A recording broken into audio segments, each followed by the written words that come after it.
Assalamualaikum warahmatullahi wabarakatuh. Saya Umi Nur Arifah dengan NIM 222111077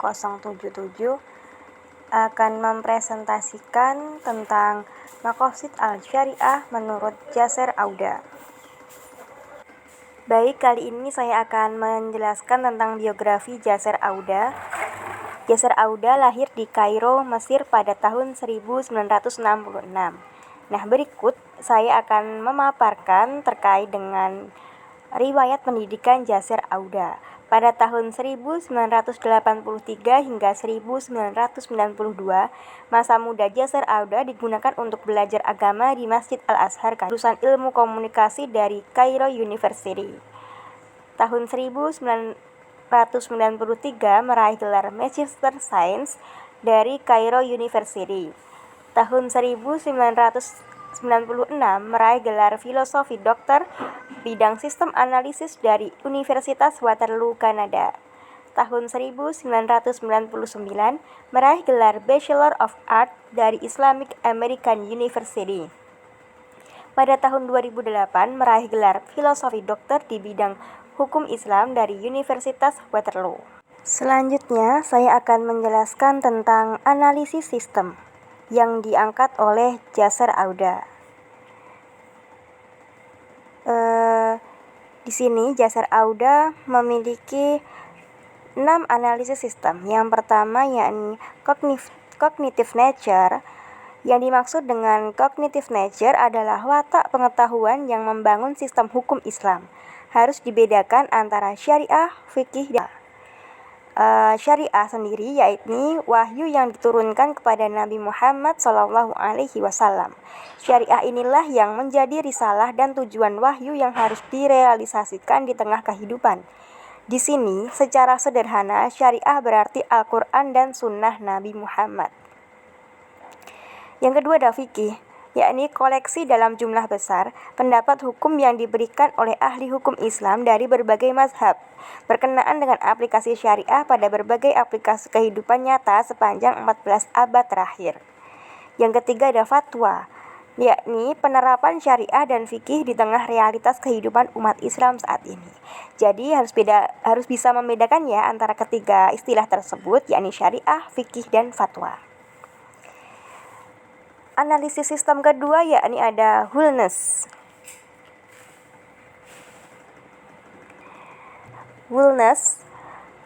Dengan meminjam teori sistem, Yasser Auda menyatakan bahwa setiap hubungan sebab akibat harus dilihat sebagai bagian-bagian dari gambaran keseluruhan. Hubungan antara bagian-bagian itu memainkan suatu fungsi tertentu di dalam sebuah sistem. Jalinan antara hubungan terbangun secara menyeluruh dan bersifat dinamis, bukan sekedar. Yang ketiga ada openness. Dalam teori sistem dinyatakan bahwa sebuah sistem yang hidup, maka ia pasti merupakan sistem yang terbuka. Bahkan sistem yang tampaknya mati pun pada hakikatnya merupakan sistem yang terbuka. Keterbukaan sebuah sistem bergantung pada kemampuannya untuk mencapai tujuan dalam berbagai kondisi. Kondisi inilah yang mempengaruhi ketercapaian suatu tujuan dalam sebuah sistem. Kondisi adalah lingkungan yang mempengaruhi. Sistem yang terbuka adalah sistem yang selalu berinteraksi dengan kondisi atau lingkungan yang berada di luarnya. Yang keempat ada interrelated. Sistem ciri adalah memiliki struktur di mana sebuah sistem terbangun dari subsistem yang lebih kecil di bawahnya. Hubungan interrelasi menentukan tujuan dan fungsi yang ingin dicapai. Usaha untuk membagi sistem keseluruhan yang utuh menjadi bagian yang kecil merupakan proses pemilahan antara perbedaan dan persamaan di antara sekian banyak bagian-bagian yang ada. Bagian terkecil menjadi representasi dari bagian yang besar. Demikian pula sebaliknya. Yasser mencoba membagi hierarki maqasid ke dalam 3 kategori, yaitu pertama maqasid al-ammah, yang kedua maqasid juz'iyah, dan yang ketiga maqasid al-khassah. Sebuah sistem bukanlah sesuatu yang tunggal, tetapi ia terdiri dari beberapa bagian yang saling terkait antara satu dengan lainnya. Di dalam sistem terdapat struktur yang koheren. Karena sebuah sistem terdiri dari bagian-bagian yang cukup kompleks, maka ia memiliki spektrum dimensi yang tidak tunggal. Hukum Islam dapat dianalogikan seperti sistem. Hukum Islam adalah sebuah sistem yang memiliki berbagai dimensi. Yang terakhir atau yang keenam yakni purposefulness. Setiap sistem memiliki output.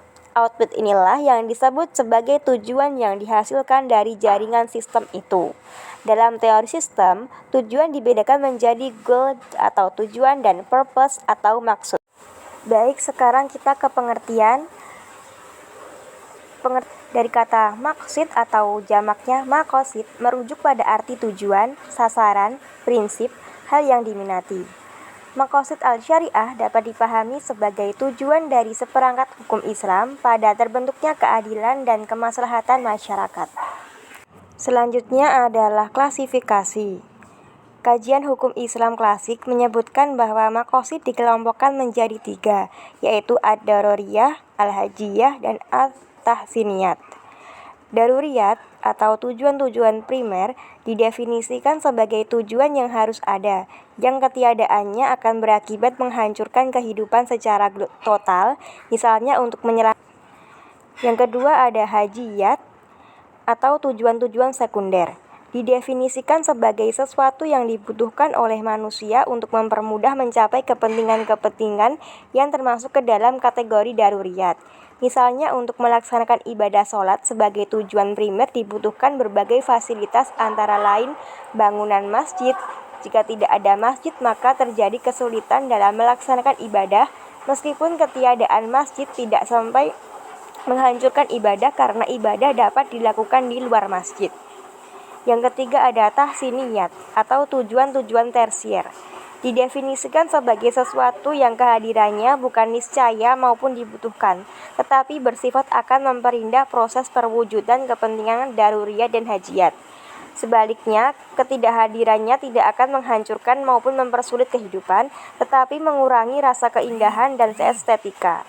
Skala prioritas terakhir ini merupakan ruang gerak seniman. Di sini pilihan pribadi sangat dihormati, bersifat relatif dan lokal sejauh tidak bertentangan dengan ketentuan nas.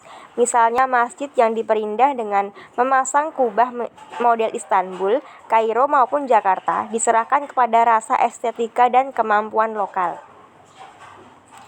Nah, yang daruriyat dibagi lagi ke dalam hifz ad-din, perlindungan agama, dan hifzul an-nafas atau perlindungan jiwa, hifzul mal, perlindungan harta, hifzul aql, perlindungan akal, hifzul an-nasl, perlindungan keturunan, dan hifzul al-ird, perlindungan kehormatan atau yang bisa disebut dengan maqasid al-khamsah. Nah, sekarang adalah perkembangan maqasid syariah terkini. Menurut Yasser Auda, agar syariah Islam mampu memainkan peran positif dalam mewujudkan kemaslahatan umat manusia dan mampu menjawab tantangan-tantangan zaman kekinian, maka cakupan dan dimensi teori maqasid seperti yang telah dikembangkan pada hukum Islam klasik harus diperluas. Yang semula terbatas pada kemaslahatan individu harus diperluas dimensinya mencakup wilayah yang lebih umum, dari wilayah individu menjadi wilayah masyarakat atau umat manusia dengan segala tingkatannya. Selanjutnya dijabarkan sebagai berikut. Hifzul ad-din atau perlindungan agama dikembangkan menjadi hifzul al-hariyah al-i'tiqad, yaitu perlindungan keyakinan. Yang kedua, hifzul an-nafas dikembangkan menjadi hifzul al-haquk al-insan atau perlindungan hak-hak manusia. Yang ketiga, hifzul mal atau perlindungan harta dikembangkan menjadi perwujudan solidaritas sosial. Yang keempat, hifzul al-aql atau perlindungan akal dikembangkan menjadi pewujudan berpikir ilmiah atau pewujudan semangat mencari ilmu pengetahuan. Yang kelima, hifzul an-nasl atau perlindungan keturunan dikembangkan menjadi hifzul al-usrah, perlindungan keluarga. Yang keenam atau terakhir ada hifzul al-ird atau perlindungan kehormatan dikembangkan menjadi perlindungan harkat dan martabat manusia atau hak-hak asasi manusia. Pada intinya, Yasser Auda menegaskan bahwa maqasid hukum Islam merupakan tujuan inti dari seluruh metodologi ijtihad usul linguistik maupun rasional. Lebih jauh, realisasi maqasid dari sudut pandang sistem mempertahankan keterbukaan, pembaruan, realisme, dan keluasan dalam sistem hukum Islam. Oleh karena ijtihad maupun validitas suatu hukum harus ditentukan berdasarkan tingkatan realisasi maqasid syariah yang ia lakukan. Dengan demikian, hasil ijtihad atau konklusi hukum yang mencapai maqasid harus disahkan.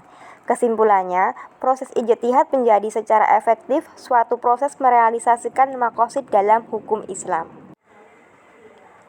Cukup sekian paparan materi dari saya. Kurangnya mohon maaf, semoga bermanfaat.